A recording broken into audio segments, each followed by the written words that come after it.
آپ کو بتائیں کہ پشاور کسٹمز کی جانب سے اسمگلنگ کے خلاف بڑا کریک ڈاؤن کیا گیا ہے۔ 1 ارب سے زائد مالیت کا اسمگل شدہ سامان اور نان ڈیوٹی پیڈ گاڑیاں ضبط کر لی گئی ہیں۔ بتایا جا رہا ہے کہ نان کسٹم پیڈ کپڑا ہے، سگریٹ ہے، گٹکا اور اشیاء خورنوش کی بڑی کھیپ پکڑی جا چکی ہے۔ کارروائیاں اسمگلنگ کے خلاف زیرو ٹالرنس پالیسی کی عکاس ہیں۔ پاکستان کسٹمز کی جانب سے یہ موقف اختیار کیا گیا ہے۔ مزید بات کریں گے عمر حیات سے۔ جی عمر بتائیے۔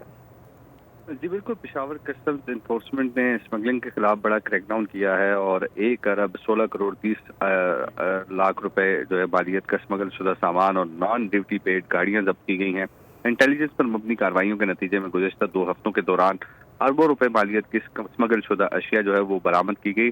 جعلی ڈکلیریشن کے ذریعے اسمگل کیا جانے والا جو ہے وہ سامان ضبط کیا گیا۔ اس کے ساتھ ساتھ بیڈ فورڈ ٹرک ہیں اور مردانہ اور زنانہ کپڑا ہے اور اس میں جو اسمگلنگ کی کوشش تھی وہ ناکام بنائی گئی ہے۔ اسی طرح جو ہے تھاکوٹ ہزارہ میں سوزو ٹرک سے غیر ملکی اور نان ڈیوٹی پیڈ اشیاء خودنوش کی بڑی کھیپ بھی برآمد کی گئی ہے۔ 3 لگژری نان ڈیوٹی پیڈ گاڑیاں ضبط کی گئی ہیں جن کی مالیت تقریباً 2 کروڑ 55 لاکھ روپے بنتی ہے۔ پاکستان کسٹمز کی جو مؤثر کارروائیاں ہیں اسمگلنگ کے خلاف زیرو ٹالرنس پالیسی کے ساتھ جاری ہیں اور قومی محصولات کے تحفظ اور قانونی تجارت کے فروغ اور اسمگلنگ کے خاتمے کے لیے انفورسمنٹ کارروائیاں جو ہے وہ مزید تیز کی جا رہی ہیں۔ ٹھیک ہے عمر، بہت شکریہ آپ کا۔ سبسکرائب کریں اور بیل دبائیں تاکہ کوئی خبر رہ نہ جائے۔